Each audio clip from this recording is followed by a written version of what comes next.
Bom dia, bom dia. Mais uma semana começando, né, pessoal?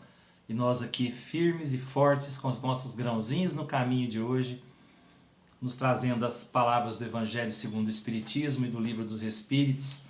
Hoje nós vamos falar no capítulo 16, Não se pode servir a Deus e a Mamon, sobre o desprendimento dos bens terrenos. Venho, meus irmãos, meus amigos, trazer o meu óbolo para vos ajudar a marchar corajosamente no caminho do aprimoramento em que entrastes. Nós nos devemos uns aos outros. Não é senão por uma união sincera e fraternal entre espíritos e encarnados que a regeneração será possível. Vosso amor aos bens terrestres é um dos mais fortes entraves ao vosso adiantamento moral e espiritual. Por esse apego à posse, suprimis as vossas faculdades afetivas em as transportando todas sobre as coisas materiais. Sede sinceros. A fortuna dá uma felicidade sem mácula? Quando vossos cofres estão cheios, não há sempre um vazio no coração? No fundo desse cesto de flores não há sempre um réptil escondido? Compreendo que o homem que por um trabalho assíduo e honrado ganhou a fortuna, experimente uma satisfação, de resto bem justa, mas dessa satisfação, muito natural e que Deus aprova, há um apego que absorve todos os outros sentimentos e paralisa os impulsos do coração. Há distância, tanta distância quanto da avareza sórdida à prodigalidade exagerada. Dois vícios entre os quais colocou Deus a caridade, santa e salutar virtude, que ensina ao rico a dar sem ostentação, para que o pobre receba sem baixeza. Que a fortuna venha de vossa família ou que a ganhastes pelo vosso trabalho, há uma coisa que não deveis jamais esquecer. É que tudo vem de Deus e retorna a Deus. Nada vos pertence sobre a terra, nem mesmo o vosso pobre corpo. A morte dele vos despoja, como de todos os bens materiais. Sois depositários e não proprietários. Disso não vos enganeis. Deus vos emprestou, deveis restituir. E ele vos empresta com a condição de que o supérfluo, pelo menos, reverta para aqueles que não têm o necessário. É a leitura de Lacordaire, em Constantina, 1863. E eu vou parar aqui porque ela é muito extensa, mas dá para a gente conversar já aqui um pouquinho sobre isso, né? Sobre o desprendimento dos bens terrenos. Nós temos tudo o que necessitamos para passar a vida aqui, né? Nosso Pai nos dá tudo aquilo que nós precisamos para viver. E nós sabemos, e principalmente lembrados por Lacordaire, que tudo é emprestado. Tudo é emprestado para que a gente viva aqui. E quando a gente se desligar desse plano, aquelas coisas ali vão sumir. Vão voltar, vão passar para outras pessoas, né? E a nossa matéria, ela vai se desmanchar. Vai, porque inanimada ela vai se desmanchar.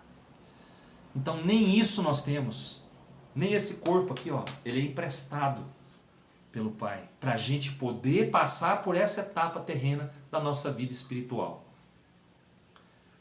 Então, para que a gente vai ficar aqui doidinho para pegar alguma coisa como se fosse nossa?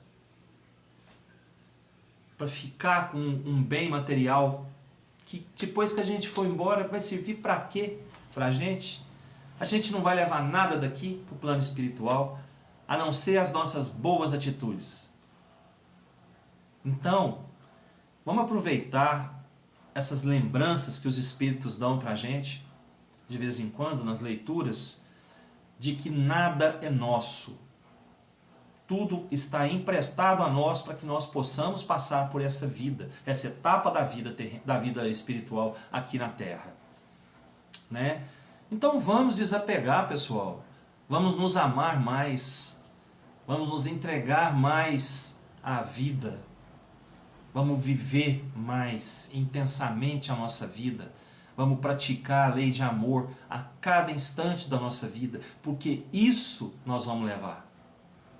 É a prática da lei de amor. São os exemplos que a gente vai deixar para os nossos sucessores aqui na Terra, os exemplos de amor e de caridade. Então vamos colocar em prática o mais cedo possível, porque a vida é rápida. A gente não sabe se a gente vai acordar amanhã, aqui nesse plano ou no outro plano. Não é?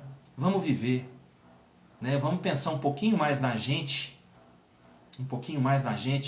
em nosso estado atual, como nós estamos aqui na Terra, se nós temos condições de regressar com a nossa mala cheia de coisas boas para o outro lado. E se não tivermos, vamos encher nossa mala de coisas boas, de boas ações, de boas atitudes, né?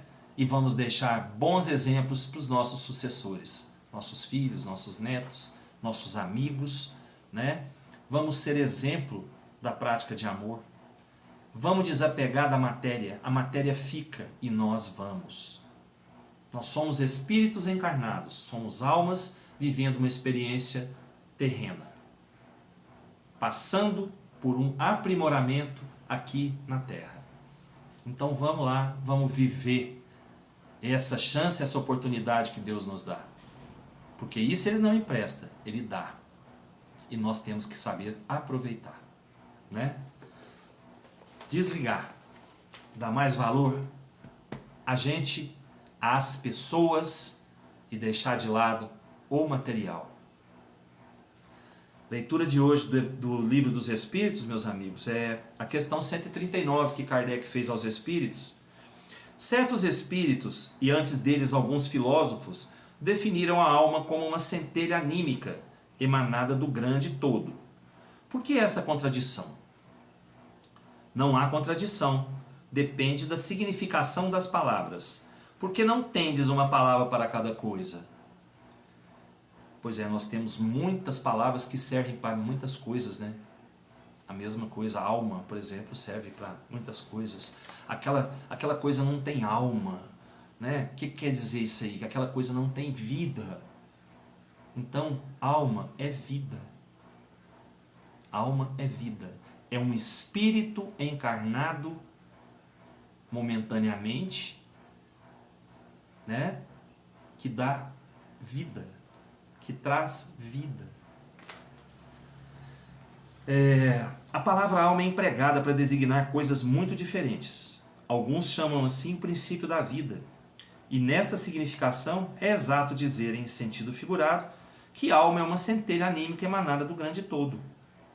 Essas últimas palavras indicam a fonte universal do princípio vital, de onde cada ser absorve uma porção. Nós falamos isso lá no comecinho da leitura do Livro dos Espíritos, né? Do princípio vital. E que depois da morte retorna à massa. Essa ideia não exclui a de um ser moral distinto, independente da matéria e que conserva a sua individualidade.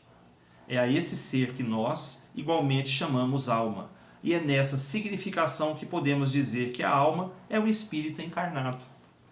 Dando à palavra alma definições diferentes, os espíritos falam segundo a aplicação que fazem dela e segundo as ideias terrestres de que estão ainda mais ou menos imbuídos. Isso decorre da insuficiência da linguagem humana, que não tem uma palavra para cada ideia, tornando-se a fonte de uma multidão de enganos e discussões. Eis porque os espíritos superiores nos dizem que nos entendamos primeiro acerca das palavras. Eles já falam para a gente tem que ter para cada coisa uma palavra, para cada coisa que a gente quer dizer uma palavra. E nós temos em uma palavra vários significados, né? Então, alma, pessoal, o que é alma? Alma é um espírito encarnado. Isso é alma, é um espírito encarnado. Quando o espírito desencarna, ele volta a ser chamado espírito. Quando a alma desencarna, ela volta a ser chamada espírito. Tá bom? Eu espero que tenha dado para entender alguma coisa, né? Não tenha feito muita confusão. Que Jesus nos abençoe, nos dê uma ótima segunda-feira, uma ótima semana, com muita paz, muita luz, muito amor no coração, muita saúde e trabalho para todos nós, né?